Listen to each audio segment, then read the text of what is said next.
अच्छा। आज मैं चूँकि साथ साथ क्लास 10th के लेक्चर्स भी अपलोड कर रहा हूँ और अब क्लास 9th के केमिस्ट्री का लेक्चर है। तो इसमें चूँकि जो इसकी बुनियादी जो डिफिनीशंस हैं ना, जैसे क्लास 9 का अगर आप लेक्चर बुक को देखेंगे फेडरल बोर्ड की, तो उसमें कुछ ब्रांचेस ऑफ केमिस्ट्रीज़ हैं, उनको बयान किए गए।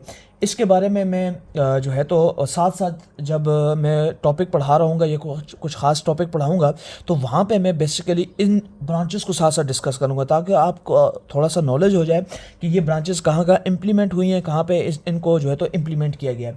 मैं इस वक्त कुछ जो बुनियादी डिफिनेशंस हैं जो 9th क्लास के, इवन आप लोग जो है तो हायर लोअर लेवल की जो क्लासेस होती हैं 8 में भी पढ़ते हैं, 7 में भी पढ़ते हैं, कुछ बुनियादी बातें आप पढ़ते हैं। सबसे पहले जो अगर आप फेडरल बोर्ड की बुक को देखेंगे तो वहाँ पे कुछ बुनियादी बातें आएंगी।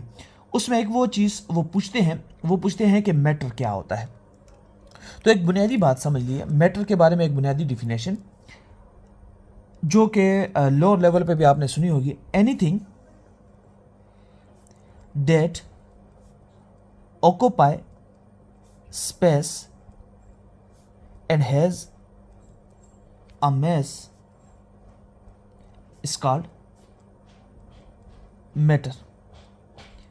यानी मान लीजिए मेरे पास, आप कोई भी चीज़ इस फिजिकल वर्ल्ड में, याद रखिएगा मैं आपको एक ट्रिक बता रहा हूँ, इस फिजिकल वर्ल्ड के अंदर आप कोई भी चीज़ जो आपको अपनी आंखों से नज़र आ रही है, जब आपको नज़र आ रही है इसका मतलब ये है कि वो स्पेस को ऑक्युपाई भी करेगी। मिसाल के तौर पर आप कोई ब्लॉक देख रहे हो, आप कोई बिल्डिंग देख रहे हो, अब सवाल उठता है कि सर हमें एयर तो नज़र नहीं आती है, एक बात, लेकिन जब आप उसको किसी कंटेनर के अंदर कंटेन करते हो और उसको मुख्तलिफ़ किस्म की ल्यूमिनस लाइट वगैरह या मुख्तलिफ़ किस्म के उस पर प्रोसीजर परफॉर्म करते हो, ठीक हो गया, तो ये तमाम चीज़ें जब आपको, ये तमाम करेक्टरिस्टिक्स उसके होते हैं, वरना ऐसी कोई भी चीज़ जो स्पेस को ऑक्युपाई करेगी और उसका कोई ना कोई मास होगा। अब गैसेस का मास होता है, आप सिलेंडर्स को देखते हो, गैसेस के डिफरेंट गैसेस के सिलेंडर्स होते हैं, तो उनका एक मास होता है और मास को हम लोग मुख्तलिफ फार्मूलाज के जरिए कैलकुलेट किया जा सकता है। लेकिन एनीथिंग, वो चीज़ जो स्पेस टाइम ग्राफ के अंदर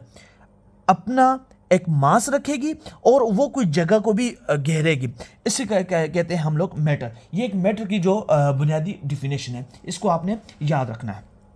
अब वो मैटर, एनी मैटर, और वो मैटर याद रखिएगा कि जिसकी कुछ पार्टिकुलर सेट ऑफ कैरेक्टरिस्टिक्स हो।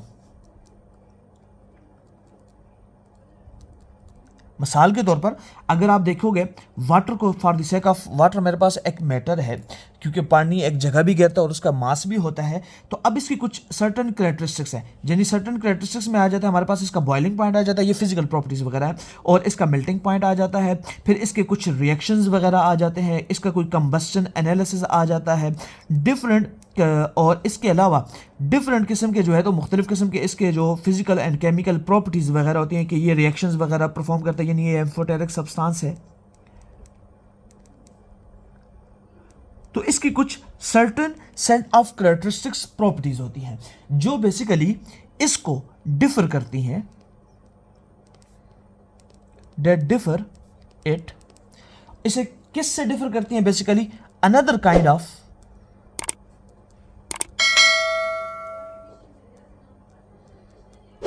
ऑफ मैटर से इसको मुख्तलिफ बनाती है। मिसाल के तौर पर मैंने जो अनदर काइंड ऑफ मैटर ले लिया वो है ग्लूकोज। अब इसका आप केमिकल फार्मूला देख लें तो C6H12O6, इसका मेल्टिंग पॉइंट कुछ और होगा, इसका बॉइलिंग पॉइंट कुछ और होगा, इसकी नेचर कुछ और होगी, केमिकल नेचर, ये मुख्तलिफ किस्म के रिएक्शंस वगैरह परफॉर्म करेगा, इसके मुख्तलिफ किस्म के ये बाय प्रोडक्ट्स वगैरह प्रोड्यूस करेगा। तो ये तमाम, अब ये एक सब्सटेंस है, ये एक मैटर है, ग्लूकोज एक मैटर है, ये दूसरा मैटर है, और ये दोनों डिफर करते हैं इनकी कुछ सर्टन कैरेक्टरिस्टिक्स प्रॉपर्टीज की बेस पे। तो अब याद रखिएगा मेरे पास फिर ये मैटर कहलाएगा सब्सटेंस और ये ग्लूकोज भी कहलाएगा सब्सटेंस। क्यों? क्योंकि इनकी जो कैरेक्टरिस्टिक प्रॉपर्टीज है, ये कुछ केमिकल रिएक्शंस वगैरह या इनकी कुछ फिजिकल प्रॉपर्टीज ये एक दूसरे से मुख्तलिफ है, इसलिए ये कहलाएंगे सब्सटेंस। अब इसके बाद मैं मान लीजिए मैं ले लूं, मेरे पास है हाइड्रोजन गैस, ये भी एक सब्सटेंस होगा, मेरे पास ऑक्सीजन गैस, ये भी एक सब्सटेंस होगा, मेरे पास कार्बन डाइऑक्साइड होगी, ये भी मेरे पास एक सब्सटेंस होगा। इस तरह मेरे पास आयरन होगा, कॉपर होगा, एल्यूमिनियम होगा। अब ये मेरे पास डिफरेंट सब्सटेंसेस मौजूद है क्योंकि इन सब की एक दूसरे से प्रॉपर्टीज बिल्कुल डिफरेंट है। लेकिन अब जो मैं बुनियादी बात आपको समझाना चाह रहा हूं, अगर कोई ऐसा सब्सटेंस हो कि जब आप उसको देखें और आप उसको तोड़ने की कोशिश करें, यानी आप उसको ब्रेक करना शुरू करें, लेकिन आपको सिंपल यूनिट में बैक वही प्रोडक्ट मिले आपको, यानी आपका प्रोडक्ट बिल्कुल सेम हो, यानी आप जब जितना भी आप उसको तोड़ना शुरू करें, आप जितना भी उसको सिंपलर उसमें डिवाइड करना स्टार्ट करेंगे, तो वो याद रखिएगा वो कभी भी मजीद तकसीम नहीं होगा, बल्कि वो उतना ही रहेगा। यानी इसके लिए एक सिंपल वर्ड यूज किया जाता है, can not be converted into another substance. तो याद रखें, इसे हम लोग कहते हैं एलिमेंट। एलिमेंट बेसिकली मैटर की वो प्योर फॉर्म होती है कि जिसको हम लोग मजीद तकसीम नहीं कर सकते, मजीद डिवाइड नहीं कर सकते, वो ही सिंपलेस्ट रेशो होती है। यानी हाइड्रोजन मेरे पास एक एलिमेंट है, ऑक्सीजन मेरे पास एक एलिमेंट है, कॉपर मेरे पास एक एलिमेंट है, एल्यूमिनियम मेरे पास क्या है जी, वो एक एलिमेंट है।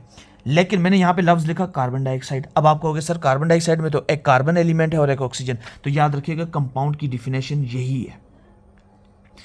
कंपाउंड की डिफिनेशन क्या है कि याद रखिएगा कि जब आपके पास क्या करें, जब आपके पास दो या दो से ज्यादा एलिमेंट, टू और मोर देन टू एलिमेंट्स, जब ये दो या दो से ज्यादा एलिमेंट जब क्या करते हैं, कंबाइन होते हैं, तो वो क्या करते हैं, वो बेसिकली आपके पास, और जब ये कंबाइन करेंगे तो कुछ याद रखिएगा, कुछ बातें बुक की हैं तो वो आपने याद रखना है। एक तो वो जब कंबाइन करेंगे तो उनकी एक फिक्स मास रेशो होगी, एटॉमिक रेशो होगी, वो इस प्रोपोर्शन में कंबाइन करेंगे और वो आपके पास कंपाउंड बनाएंगे। मिसाल के तौर पर मेरे पास वाटर एक कंपाउंड है, अब इसमें अगर आप हाइड्रोजन के मास की रेशो देखोगे तो वो 2 ग्राम है, और ऑक्सीजन के मास की रेशो देखोगे तो वो है 16 ग्राम, और टोटल जो ये मास कंबाइन करेंगे वो है 18 ग्राम। अब आप कहोगे कि सर ये किस तरह है, तो इंशाल्लाह सब्र कीजिएगा, मास नंबर में मोल के कंसेप्ट के साथ मैं इसको चीज़ें को क्लियर कर लूँगा, फिर आप लोग भी कंपाउंड की कुछ डिफिनेशंस को मजीद आपके सामने ये ओपन होकर आएंगी। सिमिलरली कार्बन डाइऑक्साइड को देखेंगे तो इसमें कार्बन के अगर मास की रेशो देखोगे तो आपके पास आएगा 12 ग्राम आएगा, ऑक्सीजन की मास की रेशो आप देखोगे तो आपके पास 32 ग्राम आएगा, जो कि कुल मेरे पास 44 ग्राम है। लेकिन अब एटॉमिक रेशो को देखो तो हाइड्रोजन के मेरे पास 2 एटम्स है रेशो, ऑक्सीजन के मेरे पास 1 एटम है। सिमिलरली कार्बन डाइऑक्साइड में मेरे पास कार्बन का 1 एटम है और ऑक्सीजन के बेसिकली 2 एटम है। तो बेसिकली कंपाउंड की डिफिनेशन को याद रखना है कि जब 2 या 2 से ज़्यादा एलिमेंट, अब कार्बन भी एक एलिमेंट है, ऑक्सीजन भी एक एलिमेंट है, और ये जब कंबाइन हो तो कंबाइन कैसे होने इन्होंने, इनकी एक फिक्स मास रेशियो होगी और इनकी एक फिक्स एटॉमिक रेशियो होगी। जब ये इसमें कंबाइन करेंगे तो ये मेरे पास कंपाउंड कहलाएंगे। अब जो लास्ट इसमें आपके जो बुक में डिफिनेशन आती है वो है मिक्सचर के बारे में। तो याद रखिएगा मिक्सचर की डिफिनेशन क्या है कि याद रखिएगा मिक्सर के बारे में आप सिर्फ इतनी सी बात याद रखिएगा कि जब आप 2 और मोर देन 2 प्योर सब्सटेंस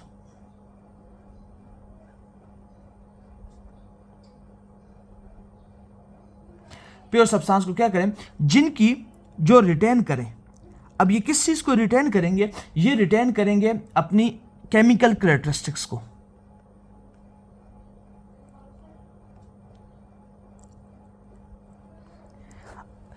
तो जब ये अपनी केमिकल कैरेक्टरिस्टिक्स को रिटेन करेंगे तो ये मिक्सचर कहलाएंगे।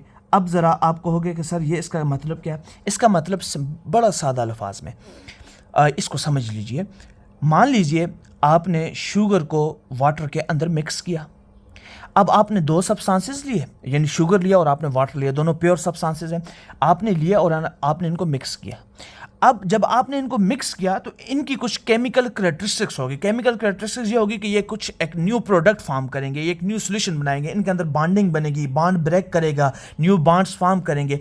तो ये बेसिकली वो केमिकल करेक्टरिस्टिक्स होती है। लेकिन याद रखिएगा फिर मिक्सर के बारे में कुछ एक्स्ट्रा बातें ये होती हैं कि इसको आप लोग फिजिकली जो है तो सेपरेट भी कर सकते हैं, इनको आप केमिकली भी सेपरेट कर सकते हैं। फिर मुख्तलिफ किस्म के आप प्रोसीजर्स को इस्तेमाल करके जो है तो आप इनको क्या कर सकते हैं, जैसे जो डिस्टिलेशन वगैरह होते हैं, ये डिस्टिलेशन तो खैर एडवांस टेक्निक्स होते हैं जो बाकी बहुत सारे जो कार्बन कंटेनिंग कंपाउंड्स होते हैं उनको डिफ्रेंशिएट करने के लिए या उनको अलहदा करने के लिए इस्तेमाल होती हैं। लेकिन जो कुछ बुनियादी बातें आपने मिक्सर के बारे में, कंपाउंड के बारे में, मैटर और एलिमेंट के बारे में अगर आपने कुछ जो बुनियादी बातें, ये 9th क्लास का जो इंट्रोडक्टरी एक आप समझ लीजिए लेक्चर है। मोल के बारे में मैंने एक लेक्चर अपलोड किया हुआ है, मुझे मैंने उसमें बहुत सारी अभी मॉडिफिकेशन करनी है। वो सिर्फ एक इंट्रो लेक्चर था, चूँकि एक चीज़ को मैंने अब नया नया स्टार्ट किया है, तो ये बस बुनियादी बातें आपने याद रखनी है इस टॉपिक के बारे में। अगर आपको ये चीज़ें पसंद आई हैं, लेक्चर पसंद आई है, आपकी कोई क्यूरीज़ है तो आप कमेंट सेक्शन में जो है तो आप पूछ सकते हैं। इंशाल्लाह जो नेक्स्ट टॉपिक होंगे, अब मैं कोशिश करूँगा कि मैं रोज़ाना 9th क्लास की केमिस्ट्री और 10th क्लास की केमिस्ट्री के लेक्चर्स, फिर मैं तरतीब से आप इंशाल्लाह आप लोगों के अच्छे रिस्पॉन्सेस के साथ साथ मैं इंशाल्लाह इसमें फिर बाकी फ़िज़िक्स के 9th और 10th के अपलोड करूँगा, फिर मैं बायो के 9th और 10th के, और फिर मैं मैथ के 9th और 10th के भी लेक्चर्स अपलोड करूँगा। और उसमें कुछ शॉर्ट ट्रिक्स एंड ट्रिप्स होती हैं जो कि अमूमन बहुत सारे टीचर्स मिस कर देते हैं, मैं उनको भी साथ में अपलोड करूँगा। फिर कुछ जो आपके पास लीनियर एग्जीक्यूशंस होती हैं, जो मैथ के हवाले से मैं कुछ बुनियादी बातें बता रहा हूँ, इंशाल्लाह उसमें भी मैं आपको कुछ ऐसी टिप्स एंड ट्रिक्स बताऊँगा कि आप जब उन्हें पढ़ेंगे तो आपको मैथ भी आपको इंटरेस्टिंग महसूस होगी।